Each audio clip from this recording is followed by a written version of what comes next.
You're listening to Beyond Wellness Radio, bringing you the cutting edge in health, nutrition, and sports performance. Stay up to date and listen anywhere, anytime on your computer, tablet, or smartphone by subscribing on iTunes. Catch your hosts, Dr. Justin Marchegiani and Barris Harvey, as they answer your burning health questions as well as interviews from world-renowned guest experts. For more Beyond Wellness Radio, go to beyondwellnessradio.com. Welcome to another episode of Beyond Wellness Radio. I'm your host, Barris Harvey, here with Justin. How's it going, Dr. Justin? It's going great, Barris. How are you doing today? I'm doing very well. Today's discussion is going to be on adrenal fatigue. There is a lot of things going on in the media, mostly in the blogosphere, about this word adrenal fatigue and adrenal dysfunction. A lot of us in the holistic kind of functional space have been taught about adrenal fatigue, and it's fairly new to some people. So we wanted to make sure that we covered it as one of our flagship podcasts, one of our first ones. So with that being said, Dr. Justin, have you ever experienced adrenal fatigue yourself? Yes, I have. I have experienced it myself. Typical symptoms you're going to see around adrenal fatigue are going to be just being tired, maybe higher chance of having allergies, inability to focus. And adrenals, first off, you have to kind of go over what your adrenals are. And they're essentially your stress handling glands. So the more stressed you are, right? We have three kinds of stress. Physical stress, that could be from overexercise, doing too much CrossFit maybe. It could be from a car accident, chronic pain. It could be from emotional stressors, right? Financial stuff, relationship issues, divorce, kids, the whole nine yards. It can also be from the most insidious stressors, which are hidden stressors or chemical stressors, from foods, from food allergens, from chronic infections, from toxicity, from blood sugar imbalances. So all these things can contribute to adrenal fatigue. And yeah, I have had it in the past. And I've had my adrenals assessed, and I use various herbs and nutrients and adrenal support to help push and support kind of my adrenals back to balance, kind of like you would give someone a crutch if they broke their ankle. Mm-hmm. Quick question. Is there a difference between fatigue and being exhausted and adrenal fatigue? Yeah, it's a great question. So there's a couple different phases of adrenal fatigue. I try to keep it down to three phases. Technically, there are 7 phases of adrenal fatigue. So first off, let's just look at what conventional medicine kind of thinks of adrenal fatigue. They see it as there's a hyper-functioning adrenal, right, state, ideally known as Cushing's disease. And then there's a super, super low-functioning adrenal state known as Addison's disease. So JFK, former president, had Addison's disease. And then you see Cushing's disease as that condition where you get the really big moon face, you have increased risk for diabetes, you have the big hump, like kind of the dowager's hump on the back almost because of the extra fat deposits from all the cortisol. So in conventional medicine world, there are 2 states. There's like the hyper-functioning disease state and the hypo or the low-functioning disease state. And they don't really see anything else in between as a problem. So that's a big issue, because if you go into your conventional medical doctor's office, what they say is, well, you don't fit the criteria of Addison's, or you don't fit the criteria of Cushing. So they say, it's all in your head, go home. And what they're saying is, we don't have ways and methods to assess you in a more sensitive manner. So go get sicker, and then maybe someday you'll fall into that state of Addison's disease, and we'll be able to pick you up on a lab test. But most people will never get that bad. So to answer your question, I kind of went about it a roundabout way. There are 3 main phases of adrenal fatigue. There's the first phase. Well, let's look at normal first. We have normal rhythm, which is a high, low to lower to lowest cortisol rhythm throughout the day, because your cortisol fluctuates highest in the morning and then drops lower throughout the day. Highest in the morning to get you out of bed so you have energy in the morning, and then it drops throughout the day so you can go to sleep. As cortisol drops, melatonin increases. That allows you to sleep. So if you have high cortisol in the morning, if you have high cortisol at night, that's going to affect melatonin, and you won't be able to sleep. So we look at cortisol from that high to low to lower to lowest pattern.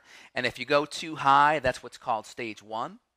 If you start dropping back down, but your rhythm goes off, so you're not that nice high to lower to lowest type of pattern, but the rhythm goes off, that tends to be a stage 2.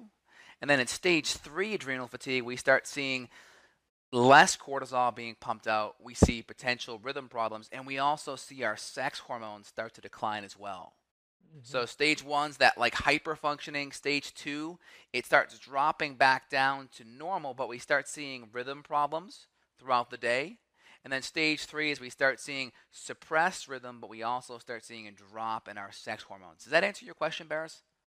Yeah, so what it's looking like is that we're under a normal state, and this should be matching our circadian rhythm, correct? Correct. So our cortisol rhythm essentially runs in stride with our circadian rhythm because it's all light based, right? Cortisol highest in the morning with light, lowest at night. Darkness stimulates melatonin. Melatonin and cortisol are on this yin and yang type of cycle. Cortisol has to be low for melatonin to go up, and melatonin's lower in the morning, so you're not sleepy. Hmm. These antagonist hormones, that's also the sex hormones as well, right? So like your growth hormone and testosterone and whatnot, those are also going to get secreted more so at night when your body's repairing itself. Yeah, you're going to see higher amounts of growth hormone between 10 p.m. and 2 a.m. And from what I understand, testosterone is typically highest in the morning for men. That's why you tend to True. see. That's why you tend to see men wake up with morning erections if they're healthy. Yeah. Hmm. Definitely.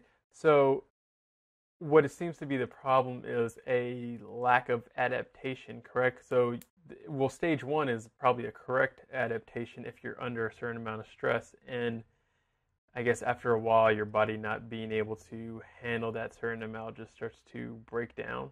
Is what, Yeah, kind of what I'm essentially. hearing.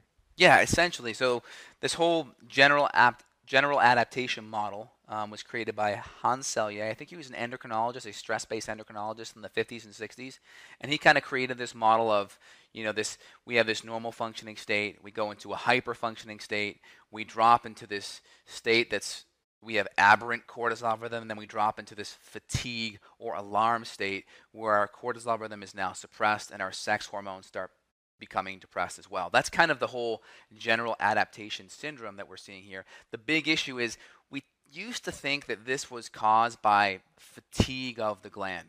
So kind of like what we'd see with type 1 diabetes, where the pancreas literally wasn't able to produce insulin. We used to have that philosophy with the adrenal glands, that the adrenals are somewhat in a fatigue state and it just can't produce the cortisol.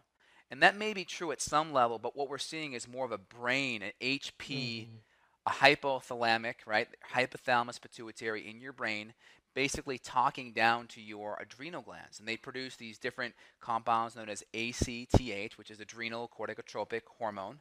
And that basically talks to your adrenals. And what we're starting to see is a disconnect, right? So the glands talk back and forth. And the analogy I give is imagine a thermostat in a house, right? If the thermostat's set at 70 degrees and the temperature goes up to 75 degrees, what typically would happen in your house? Wait, what did you say? I was looking down at my notes. Sorry about that. No problem. So the thermostat's set for 70 degrees in your house. The temperature goes up to 75. What would the thermostat typically tell your house to do? Thermostat would adjust. Yeah, it would tell the furnace to start kicking on the central air to bring the temperature down, right? And then vice versa. If the temperature dropped below 70, it would tell the heat to bring it back up. So that's the same thing that's happening in your brain. They call it negative feedback loops. So when we have perpetual, continual stress, those feedback loops break. And we don't have the communication. And the analogy is you're in your house, the thermostat's set for 70, the temperature's at 75, but the central air isn't kicking on yet. And why? Well, in your house, maybe the thermostat or the central air is broken, but with us, there's feedback loops that are being disrupted, usually due to stress. And I kind of mentioned the physical, chemical, and emotional stressors. Typically, those are where all stress kind of fits into that little paradigm right there. And if we can do various things diet-wise, exercise-wise, lifestyle-wise, supplement-wise, natural medicine-wise to help get those feedback loops back on track again. So it's more about the HPA axis and the communication to the adrenals than just your adrenal glands just deteriorating is what was probably thought before. Like your adrenal glands are just becoming fatigued and they can't do much. and you have to heal them at a glandular level more so. Now the newer science is telling us it's more of a communication issue going on in the brain. Yes, exactly. So we're trying to get their adrenals healed by addressing some of the brain stuff that's happening. But at the same time, I do find patients do better when we do the brain stuff as well as the adrenal stuff at the same time. Mm-hmm. Definitely, that makes a lot of sense. Now, were you going to say something? I was going to say the analogy is, well, let's say someone hurts themselves doing an exercise at the gym the wrong way, right? Well, the underlying cause is what? It's the poor form, right? So we're going to make sure we go in there and change how they're doing that exercise. But in the meantime, there's still issues with that muscle. So we may do things to help that muscle feel and heal and palliatively feel better and just perform better in the meantime. It may not be the underlying cause, but as long as we're addressing the underlying cause and the actual area that's injured, then we get the patient better faster. That's kind of the key thing. I want to make sure patients can heal fast. Okay, cool. So it's somewhat of addressing the underlying cause as well as somewhat giving alleviation to the pain, because nobody wants to hear, oh yeah, you have adrenal fatigue, take these supplements, you'll get better in about 6 months. Like, no, so we're going to need something in the meantime to help boost you to where you want to be, because being stressed out is stressful, or being exhausted is exhausting. Yeah, and I've kind of learned this just by putting myself in my patient's shoes and being there myself, is you want to feel better fast. But at the same time, let's face it, if you really want to feel better fast, let's just put a line of Coke on the table, right? You're going to feel better real fast. But that's not sustainable. It's not going to support healing long term. So we want to do things that are in alignment with our physiology and are supporting how we feel in a natural way without stimulating. It's like you have a horse, right? You can either whip the horse, which is like doing these synthetic drugs, or you can dangle a carrot in front of the horse and give it a gentle nudge, right? Which is more supportive in the long run? So we use natural things to help support and motivate the horse in the long run while fixing the whole upstream type of imbalances that are happening in the brain. And the diet and lifestyle is key for long-term success. Yeah, definitely. I've heard some arguments that this was all just made up stuff and there's no evidence, and which I clearly don't think is true. But I've often seen some people that might be kind of hypochondriacs and might just not even be eating enough food. How many times have you seen people possibly confuse adrenal fatigue and just lack of calories, or just being exhausted because they're either exercising too much or just not eating enough? Got it. So essentially, we have specific lab testing where we can see how your adrenal glands are functioning. We can look at your cortisol rhythm throughout the day. And so when you know what your adrenal glands do, let's first break down what your adrenal glands are doing, and then I'll come back to your question and tie it in, just so the listeners have a little bit of context. So your adrenal glands pop out what's called glucocorticosteroids. It's called cortisol, all right? So we break that word down. Gluco meaning it helps regulate blood glucose and energy. That's important. The last part is corticosteroids. That's basically a sister or a cousin of cortisone. And anyone that's been injured and gone the conventional medical route for healing, they're typically using cortisone injections in your knee, your hip, or your shoulder. And cortisone injections provide anti-inflammatory relief right away. The only problem with it is after 2 or 3 injections, they're going to tell you they can't do it anymore to you. And if you ask them why, they'll tell you, well, the cortisone will start breaking down the tissues, the tendons, the ligaments, and the cartilage. So here's the issue. If you're going a cortisone route for healing, you will feel better in the short run, but if you don't address the underlying cause, there's going to be a max where they cannot do any more injections, and then you're kind of screwed because you've been relying on this for relief, and now they're pulling it away and saying, well, it's actually going to cause more damage now, and then you end up being in a worse position than you were 6 months ago, where if you just address the underlying cause, you'd have been okay. So let's recap there. We have blood glucose stabilization. We have inflammation stabilization. The last thing is sex hormones. Your adrenals provide precursor to your sex hormones. So DHEA comes from your adrenal glands as well. And for a female, it's really important because as a female, progresses into menopause and their ovaries aren't pumping out their female hormones, they're going to be getting most of their hormones, about half, according to research, from their adrenal glands.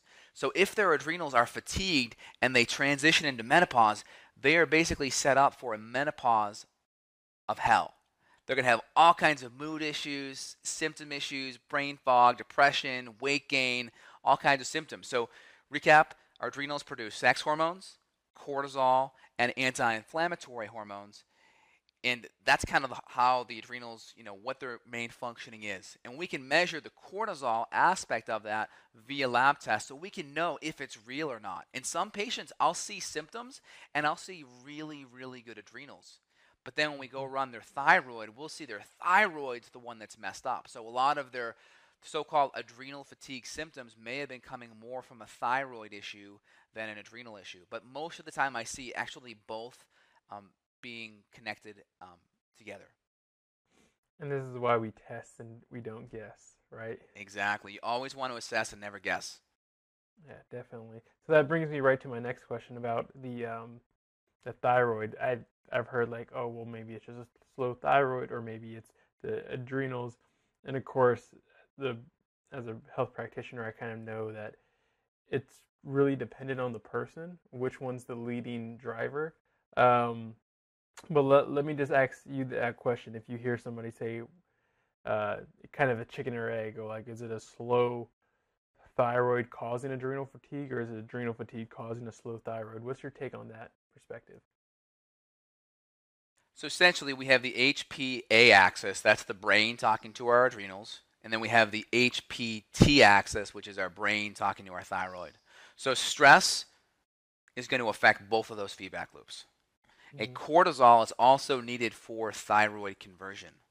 So if we start going into adrenal fatigue, we're going to be lacking cortisol to produce healthy thyroid conversion. So our T4, which is our storage or inactive thyroid hormone, won't convert to T3 properly.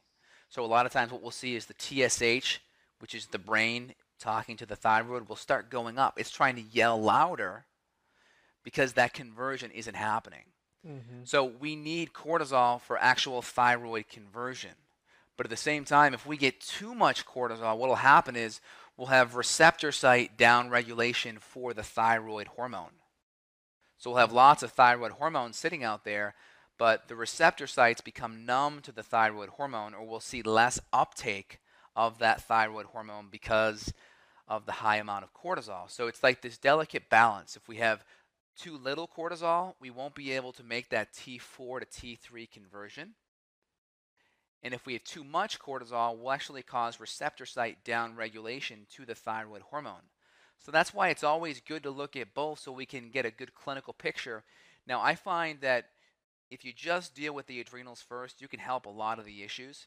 But some people really do have primary thyroid issues, and they need to have their thyroid looked at first. But my typical recommendation is adrenals and female hormones at the same time should be addressed, and then progress into thyroid afterwards. Because the adrenals need to be there as a foundation for healthy thyroid support. Yeah, that's something I found as well. Sometimes you'll notice on a lab result like poor thyroid health, but you also notice poor adrenal health as well. And when you go through and start treating and helping repair the adrenals, sometimes those thyroid numbers just start to pick up just because you're fixing the adrenal glands.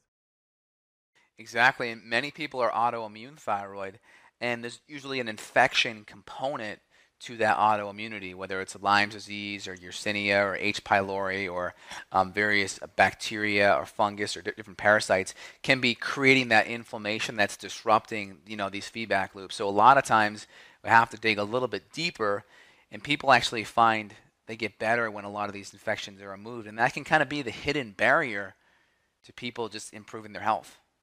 Yeah, definitely. So you brought up this concept and made me think of a question just off the top about our thyroid gland needing that adrenal production, that cortisol production.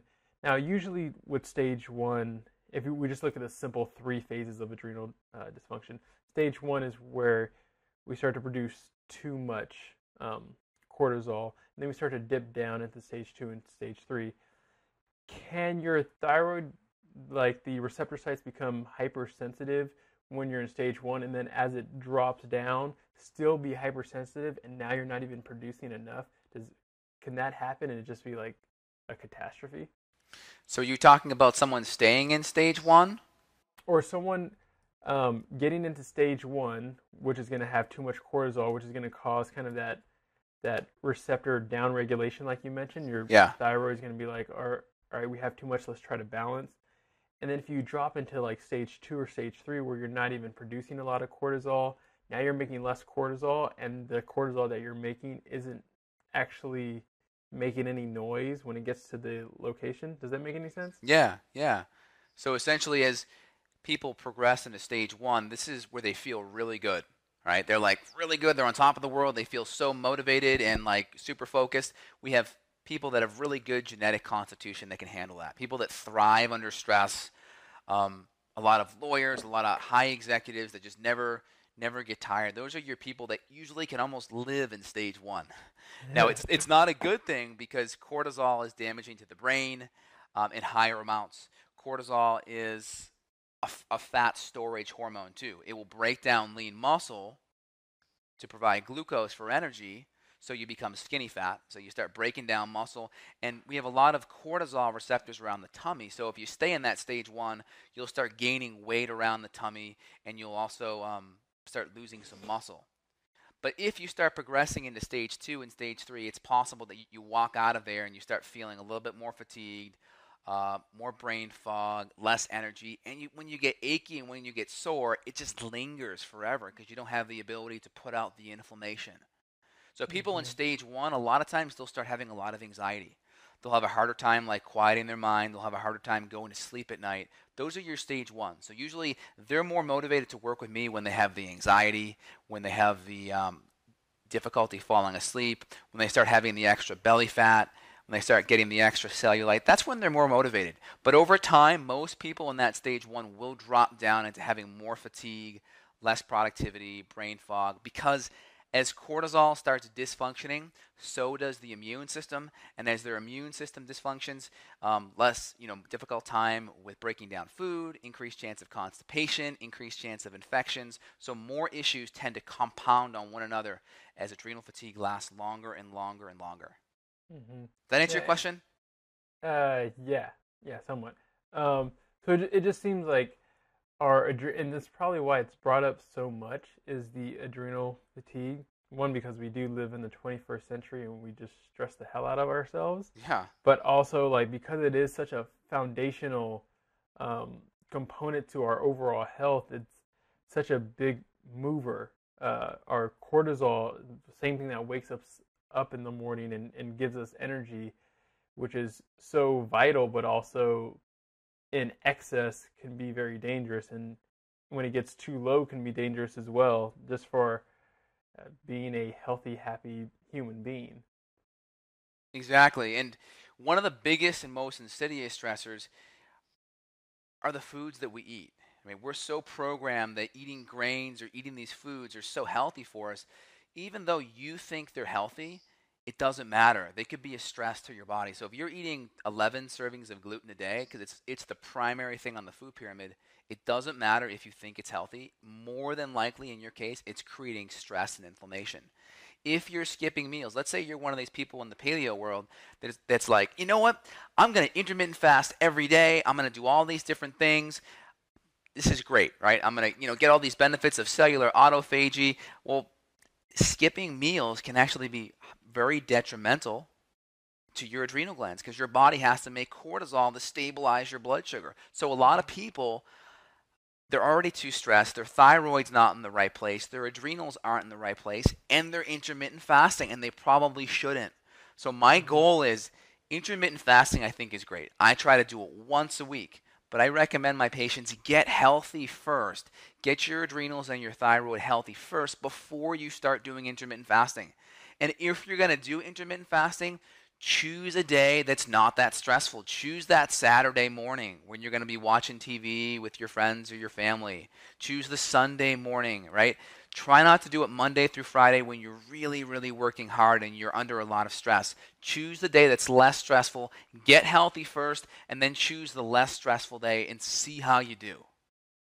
It's funny that you say that. That kind of brings up an idea that I have when it comes to, being really healthy or being really sick. It seems that people that are really, really healthy are able to do, like you said, intermittent fast and do healthy things, whereas people that are really sick, sometimes they have to take it slow just because, I guess, it can even be like detoxification, like issues. Trying to do everything perfect is actually kind of stressful to their body. Whereas people that are really healthy, sometimes they're really resilient and they can get over things, but eating crappy food and they feel it and they notice it and it hits them like a ton of bricks.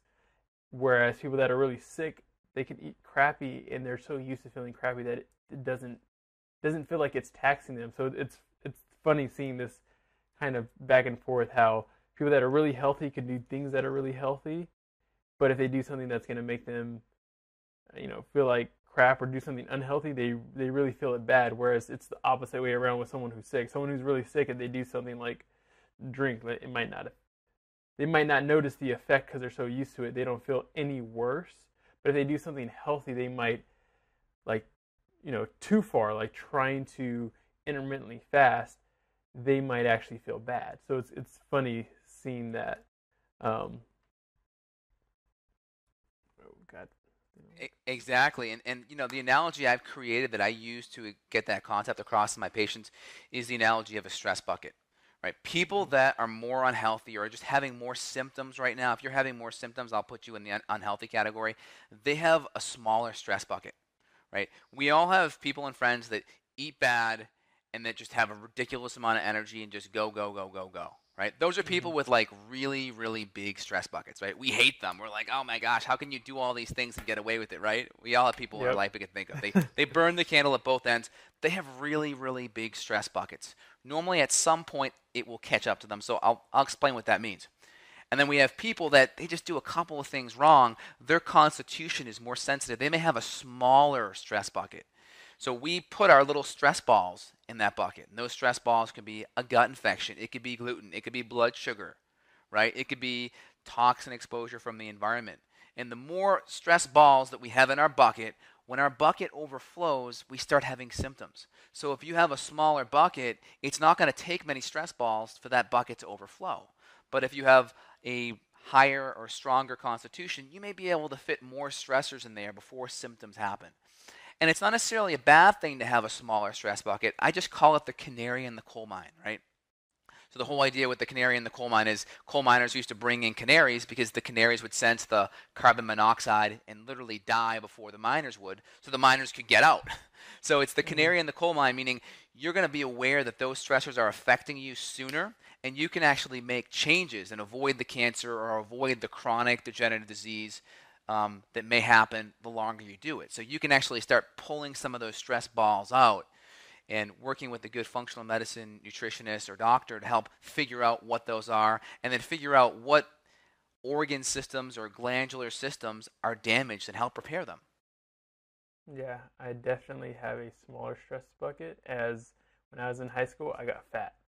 And yeah, I used to be able to eat whatever I wanted, and then all of a sudden, like, no matter how much exercise, like, it forced me to start to do a lot of research into why what was, like, every time I went to my doctor, and if it was just like some kind of sickness or illness, it just wasn't being treated correctly. Like, I wasn't getting the help that I needed. And then same thing with a nutritionist. Like, I was still, like, I just wasn't healthy. But I was following everything that I should have, reading all kinds of textbooks. But so luckily I had that canary in the coal mine kind of thing. And it's funny because sometimes I wish that, I can eat whatever I want and be super duper lean, but at the same time, I totally wouldn't have known the stuff I do now if it wasn't for that kind of my body signaling. And it's kind of like how our skin is. Our skin is usually one of the more sensitive organs in our body, and I like to tell people Well, that's a good thing. It's an instant sign. If you're stressing too much or you eat a bad food, you'll get a pimple right in the middle of your forehead and be like, well, maybe I shouldn't have ate that, or maybe I should have got some extra sleep last night. Yeah, yeah, exactly. And I think it's really a gift for a lot of people because it helps keep them in check. Because a lot of times these chronic degenerative diseases take decades to occur. And if you're not having enough symptoms to push you and motivate you into making a change, you may think what you're doing is okay. And you may not know until you have some type of devastating diagnosis come up. And then you're like, oh crap, like now I got to make a change.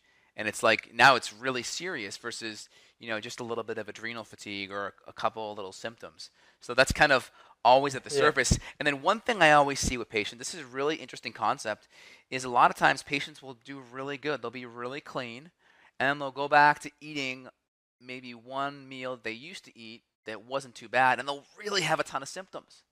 And it's like, whoa. And the analogy I say is this, right? If you drank a 12-pack every day in college, right? It's going to take you more alcohol to get buzzed. It's just the way it is, right? Mm-hmm. So if you stop drinking for a couple of months, you're going to be a cheap date, right? One or two drinks, you're very buzzed. Now, it's the same thing. It's like you may have an alcoholic, right? A friend that may be an alcoholic that or excessively drinks. They're going to have to drink a lot of alcohol to get drunk. And just because they need more alcohol to get drunk doesn't mean their liver is healthier than you. You're not putting any of that junk in there. It just means their tolerance is higher. So what's happened is you are so much more in tune with your environment. You're much more sensitive that you have less tolerance to these things because you're able to listen to your body. So don't think of it as when you make these changes, you're becoming more unhealthy when you have a reaction. It's becoming you're more in tune and more sensitive. And it's really a good thing. Yeah, definitely. It's really good to be in tune with your body and let your body kind of give you that instant signal. It's almost like it's funny, analogy I like to use to people, just because a lot of athletes that are genetically gifted or have a higher stress bucket, they can eat like crap and look amazing, right? And a lot of times people just look up to these people like, well, look, they eat like crap and look at their body.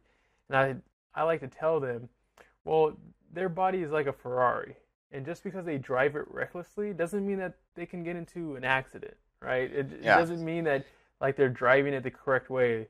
And maybe I have like a Toyota Camry or something like that, and it's not the best, but if I start to drive and drift and stuff like that, all of a sudden that light comes on, the maintenance light or the gas light or something comes on to say, hey, don't do that to this car. And I'm like, okay. And so it gives me that response fast. And the same thing, like maybe the Ferrari, you can drive crazy for a long time and all of a sudden you then and eventually you might see some problems go down the road. Exactly, and I see that with a lot of patients where they'll compare themselves to other people. And I'm a big fan of the 80-20 rule, right? That's, the Pareto principle. If you do good 80% of the time, you can cheat 20% of the time.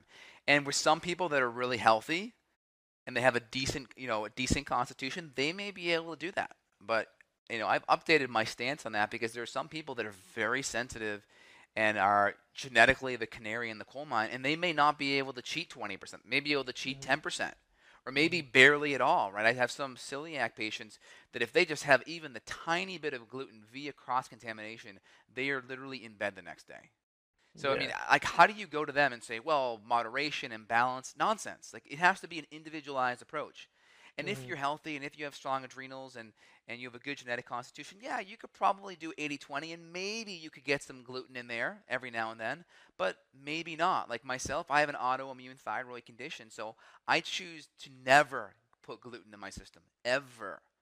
And I'm not willing to compromise on it. And some people tell me, well, you know what, you're too, you're too intense or you're too, religious about it. It's like, no, I just want to feel good, and I know what my body needs to feel good.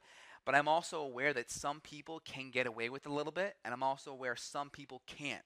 So we need to be able to have an individualized approach of how, fastidious or how on point certain people need to be, and also realize that some people may be able to be a little more relaxed with that. Yeah, it's definitely important. Sometimes people take the 80-20 rule a little too literal. Yes. It's more of like a principle, just a kind of an overview. Like this is, You don't have to be so strict on yourself, but be intuitive to how your own body works. Once you get some coaching, once you get some help from a nutritionist or a practitioner to guide you where you need to get, and then that's, I think, the definition of a doctor is supposed to be a teacher, right? Yeah. Once you learn a certain amount, then one of the goals is to learn how your own body works and to be able to listen to it and to be sensitive to it. So that way you can tell, hey, you know what? It's okay if I eat, go out and eat some pizza every once in a while because I like pizza and it tastes good. But maybe you feel like crap the next 3 days and you're like, you know what? Maybe I can find something else that I like. I really like sushi and that doesn't make me feel like crap. I feel good. Yeah, or you can try getting some gluten-free pizza. Even though it may be rice flour, it still is going to have a lower prolamine content than your regular wheat pizza.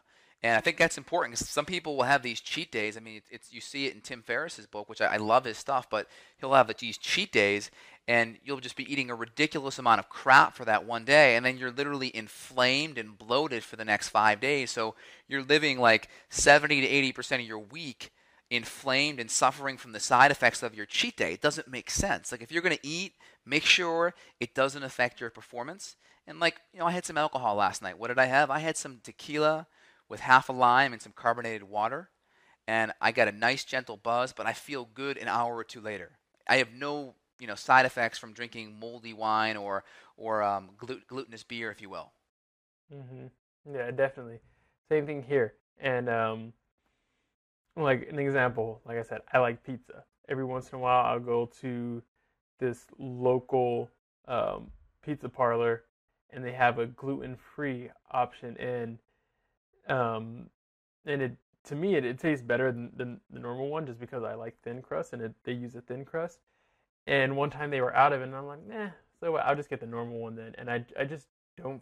I feel much crappier the next day, and even that night, like I feel. It just doesn't feel good, and both the pizzas taste pretty damn good. Yeah. But to me, it's not worth it to feel like crap an extra amount of time. Like eating pizza, regardless, isn't healthy. It's not going to make me feel better. It's going to make me temporarily feel good because there's a lot of flavor. It's going to make me happy, which is what's life all about, is being happy. But not if I'm going to feel like crap the next 3 days, and then I'm not happy for the next 3 days. So eating the gluten-free pizza, I'm good to go. I couldn't eat that every day, but if I eat it once in a while, twice a month, I'm cool. But if I eat the one with gluten in it, like I just can't do it. And Yeah. doesn't mean that everybody can't do it. And I'm not going to tell everybody not to do it. I'm just going to say, well, try it. See how you feel. If you feel like you can, that's your choice. But Yeah, and I agree, and I think it really depends on the person, how sick they are. And my thing is this: get clean first. So you don't realize how dirty you are until you get really clean. What I mean is really do a 30 to 60 day challenge, cutting all of these things out 100%. Then if you introduce them back in slowly, then see how you do. My biggest issue is I'm seeing so many patients with autoimmune conditions that I'm concerned that there's underlying antibodies that may not present significant symptoms when you add these grains and junk back in, that you still may be making antibodies that are destroying brain cells and destroying different structural tissue in the body that may be increasing your chance of disease 20 or 30 years down the road. So I'm very, very careful to ever suggest introducing gluten as a 20%. I think there are enough cheats that are out there where you can get that 20% and not poison your body with gluten. I like Rob Wolf's saying on gluten. He calls it Satan's excrement. And I really think that rings true, because I know I just don't feel good with it. And I have a question for you.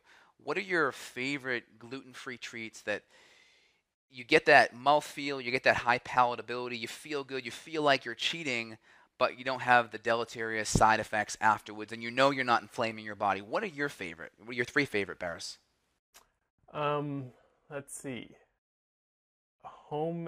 I like to cook. If anybody follows my Really Healthy Now Instagram, they know I love to cook. I take culinary classes, and I think one of the biggest things is being able to cook. I love banana bread. Like, banana bread tastes awesome. What kind of flour do you use? I usually use coconut. Great. Sometimes almond.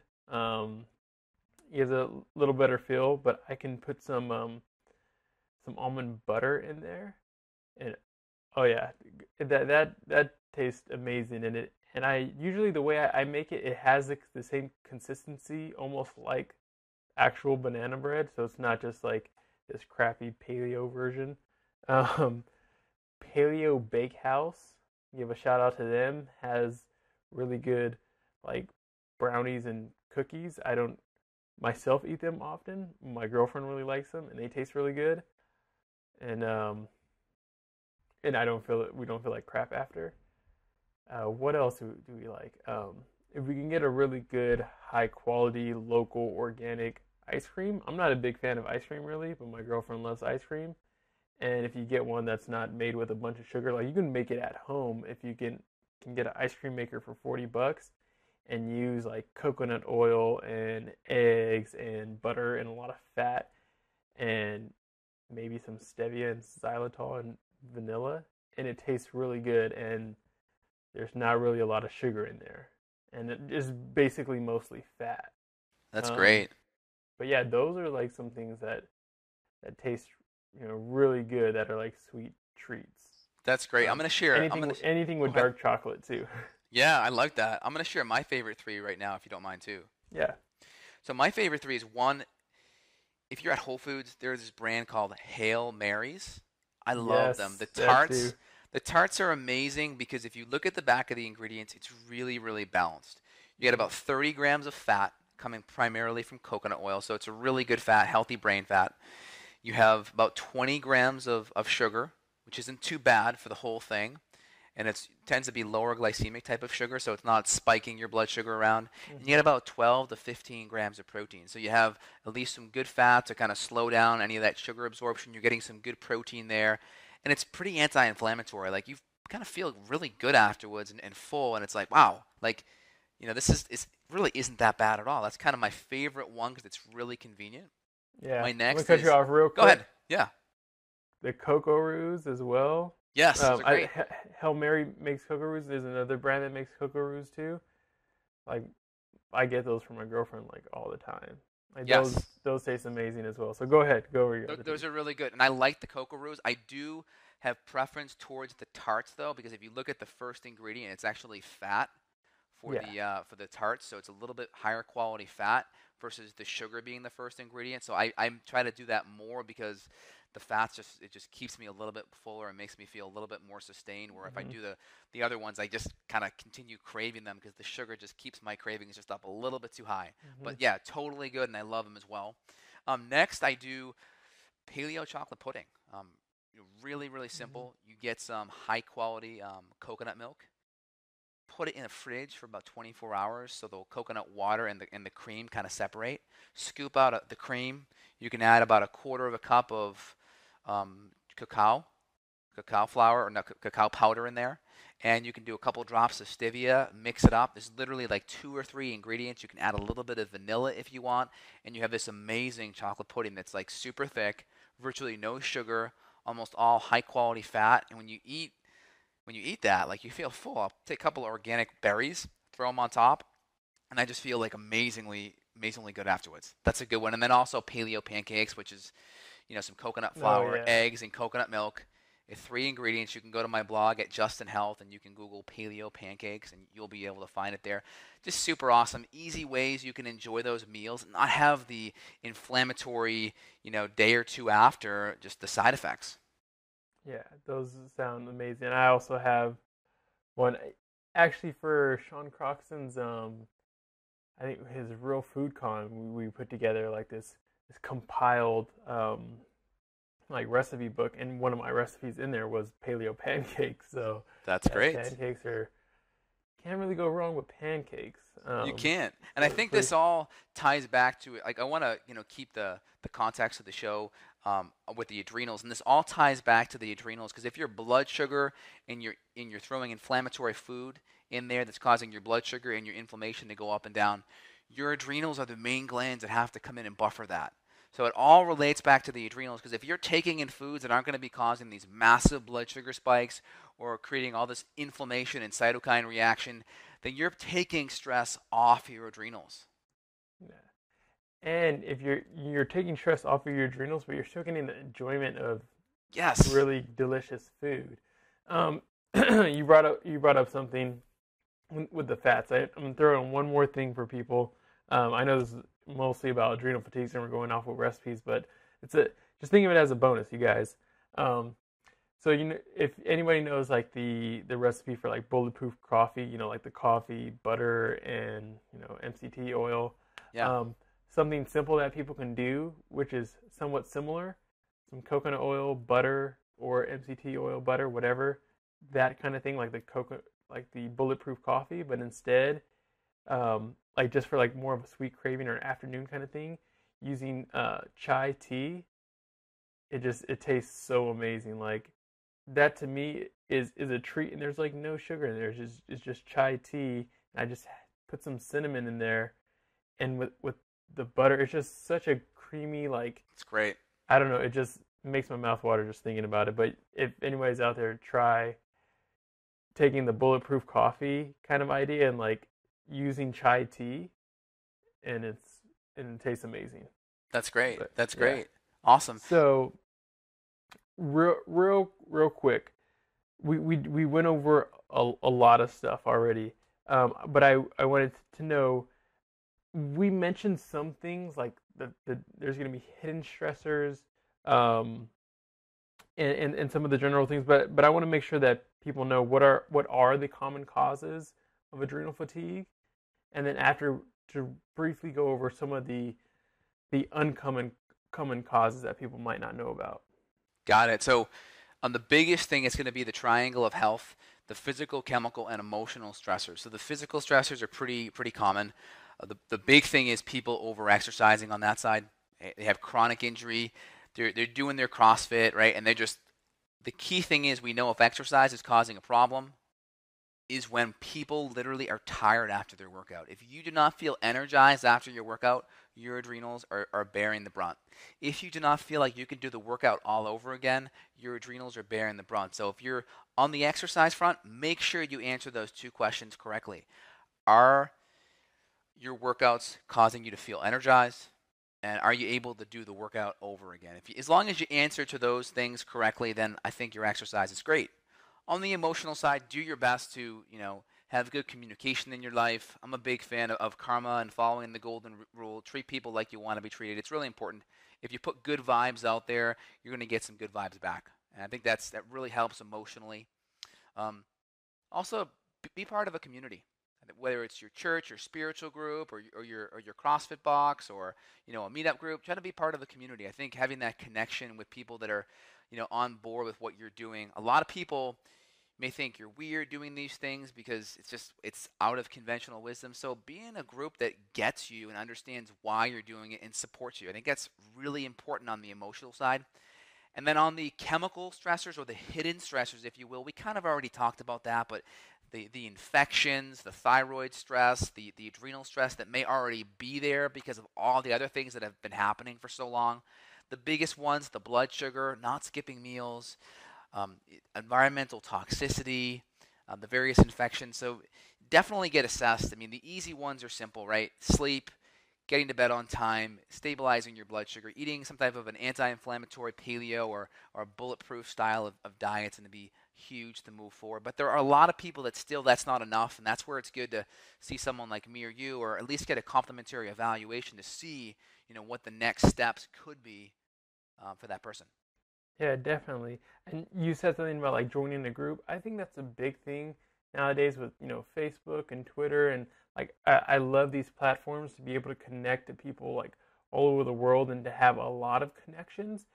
But sometimes they're not as deep as before. Like we've traded in, now we have like a lot of acquaintances, but not really like really deep communications and friends. So like you said, like joining a group, like even if you sign up for a salsa class or learn something new, you're hitting two things at the same time. You're learning new things, you're out there having fun, and you're getting to meet new people, learn an instrument, go places and just enjoy the people around you, and enjoy those relationships. And I think that helps a lot when it comes to the stress management, is just having that human connection. Because sometimes if you're just on Facebook, for like 2 hours, like I guess that's the average. I don't know how people spend 2 hours on Facebook, but like if you get off, you'll probably feel more lonely than anything, because it's like you might have talked to somebody online, but there's something about actually talking to a human being, either on the phone or face to face, and having that connection. I agree, and that's one of the biggest things I'm trying to work on, because I get so busy when I do in my work and helping patients and Mm-hmm. people from all over the world that I'm trying to work on that myself. Really getting more into the CrossFit community and the Paleo community, more with people, with friends. So, I Mm-hmm. have those quality relationships too. So I'm working on this myself too. Yeah, definitely. Um, okay, what are some uncommon causes of just to make it fun? Some uncommon causes of adrenal fatigue. Well, I mean, a lot of people, it could be Lyme's. It could be like a Lyme's disease infection. Some people, and Lyme's is one of those things where it's like not really thought that you can have chronic Lyme's condition. So so outside of, let's say you do your 21 to 14 days of doxycycline, Lyme's doesn't really exist in the conventional medical world. So a lot of people are told, oh, it's all in your head, and then they're just recommended some antipsychotic or antidepressant medications, but they have, an infection. And a lot of times with Lyme's, it's not just Lyme's, it's the various co-infections that are on the ticks as well, which could be Babesia, Bartonella, Ehrlichia, Mycoplasma, all these various infections that can be creating a problem too. So I see that in a lot of people, and that can be a very, very uncommon cause. So if you've gotten a tick bite, or if you're in one of those tick areas and you're suffering from a lot of symptoms that just seem unrelated, Lyme's is definitely a possibility, and you should be assessed. Yeah, definitely. So that was a great one, really interesting. Um, and I know Dr. Justin has some patients he has to get to, so I want to make sure that we do get to some solutions real fast. What are some? Because we talked about some of the diet a lot. We talked about rest and making sure that you don't feel exhausted after exercise, more like you're more energized, and that kind of covers the exercise.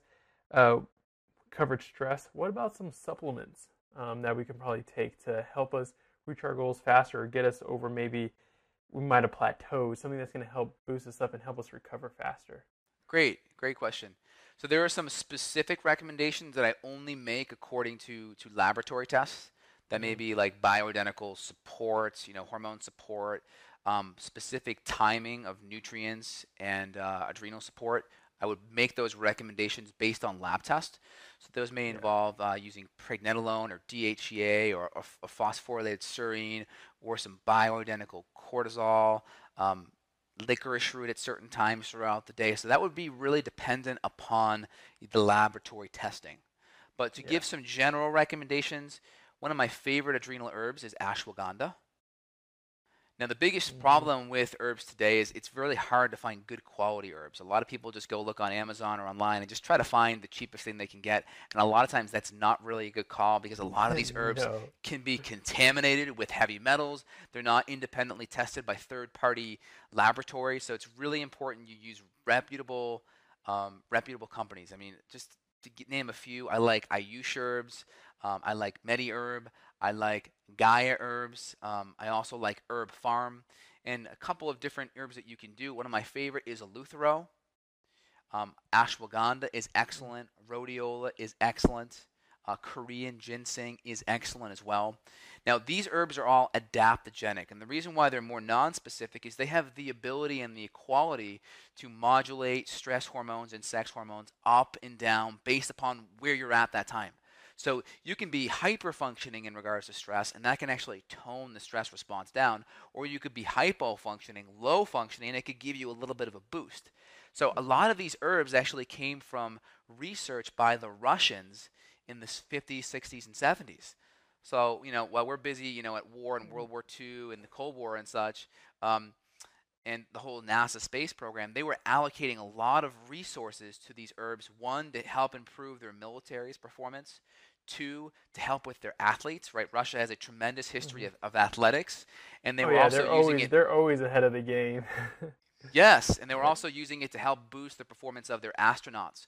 So they spent millions of dollars 40, 50, 60 years ago in studying these adaptogenic herbs so they can use them. So these are very, like, people are like, well, where's the research on it? It's out there. You just have to look, but it's very, very, very well studied. These are very safe. The only issue is just making sure you're using, one, a therapeutic dose. Most people are using these combination products that don't have enough of one herb to really have a therapeutic benefit, and they're not using enough of a quality herb. So I'm a big fan of doing high quality eleuthero. I'll do up to a teaspoon of high quality eleuthero 2 to 3 times a day. I'll do up to 2 grams of ashwagandha per day, up to about 800 milligrams to 1 gram of rhodiola per day. And I'll kind of rotate my herbs as well. Some people will use them in a combination support. Some will use them really high doses, and they'll rotate them. Like eleuthero is known more for stamina and immune function and sex hormone output, where ashwagandha is known more as an anti-anxiety, sleep support, stress management. Rhodiola is more in the family of like an antidepressant type of action. So depending on what symptoms patients have, we'll pick certain herbs that support more of those imbalances. Yeah, isn't that awesome how they have side benefits versus side effects? Yeah, it's really awesome, and like they support your immune system, and you don't have to be as specific with them. Now, I recommend getting yourself tested, because if you're more specific, it's like if you're going to go out and you're going to, shoot a target, you can always hit the target with a bazooka, but it tends to be inefficient and cost effective. That's inefficient and cost ineffective. Or you can pull out the sniper rifle and really just, put that bullseye right in your sight and hit it right off the bat. So the testing gives you that ability, and plus it gives you the ability to time things in there more specifically. Because when you use the timing mechanisms, I find you can reset that whole HPA or HPT axis better and more efficiently. Yeah. I really like Gaia Herbs and Herb Farm too. I use them often. Another one that's really good is a company called Tian Chi, or that's not the company name, but they make something called Tian Chi, and it's a packet of herbs. And if when you grab the packet, you'll notice, oh wait, there's actually like a lot of stuff in here. And so they have really good herbs as well, and that works amazingly well for mental clarity, as well as a lot of adaptogenic herbs in there as well. And like you mentioned before, if you're getting them from the not, and it's always kind of hard, and we're going to do a podcast on this in the future about not all supplements are created equally, but especially with the herbs, if you're getting cheap herbs, like they probably sat in a bin in China for like 10 years maybe less if you're lucky.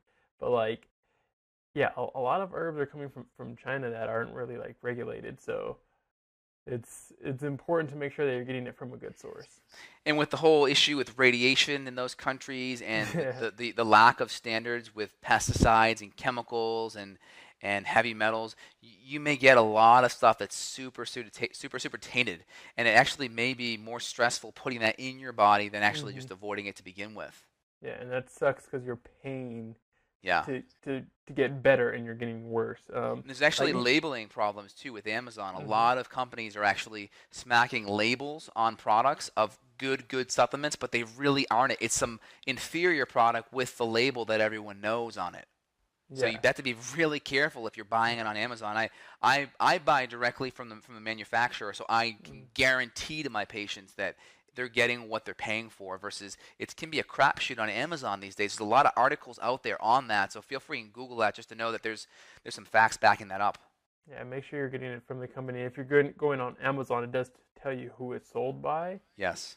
Oftentimes, it might not be the actual company, so make sure if you're buying, I guess, for example, now on Amazon, make sure it's buy now and not buy somebody else, because you really, like, for example, Gaia Herbs, like, you can actually track your exact product and where those herbs came from. So those are the kind of companies that you want to work with, ones that are transparent and able to show you, look, this is exactly what we do, because they're not trying to hide anything. But yeah, I think that was an awesome podcast that we just got to record for you guys. And again, if you guys have any questions for Dr. Justin or myself, you can go to beyondwellness.com/questions and go ahead and submit any questions you have for the podcast, or if you wanted to work with any of us on a deeper level, so that way we can get you to perform better, to feel better, and just be awesome in any facet of life.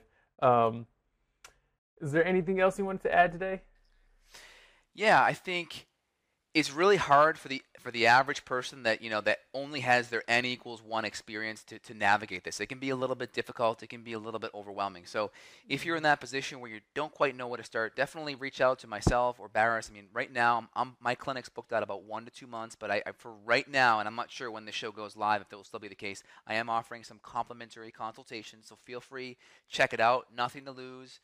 Everything to gain, so you at least can get some free information and figure out what the best next steps are to move forward. Again, it's not about working harder, it's about working smarter. So I really try to navigate an intelligent approach for my patients so they can get results efficiently and effectively. Yeah, definitely. You can always drop me a line as well, see what we got going on over at Really Healthy Now. And yeah, so hopefully everybody enjoyed this. Leave a review on iTunes. You can also make sure that if you have an iPhone, like download Stitcher. Like Stitcher is an awesome app to use. That's what I use for most of my listening. We're also going to have this stuff on like YouTube for you guys. So thank you, Dr. Justin, for providing us with this awesome information again. Thanks, Barris, for making the show happen here today. And also, anyone that can see their friends or family benefiting, feel free and share it on Facebook or Twitter and such. Yeah, this is our last-minute shameless plug area. So everybody, make sure you share this as much as possible because it helps us get the message across. So thank you, everybody, for listening. See you guys next time. Thanks, Barris. Got a question for Dr. J? Go to beyondwellnessradio.com/question. Then tune in to hear the answer. Also, if you like the show, review us on iTunes. For more Beyond Wellness Radio, go to beyondwellnessradio.com.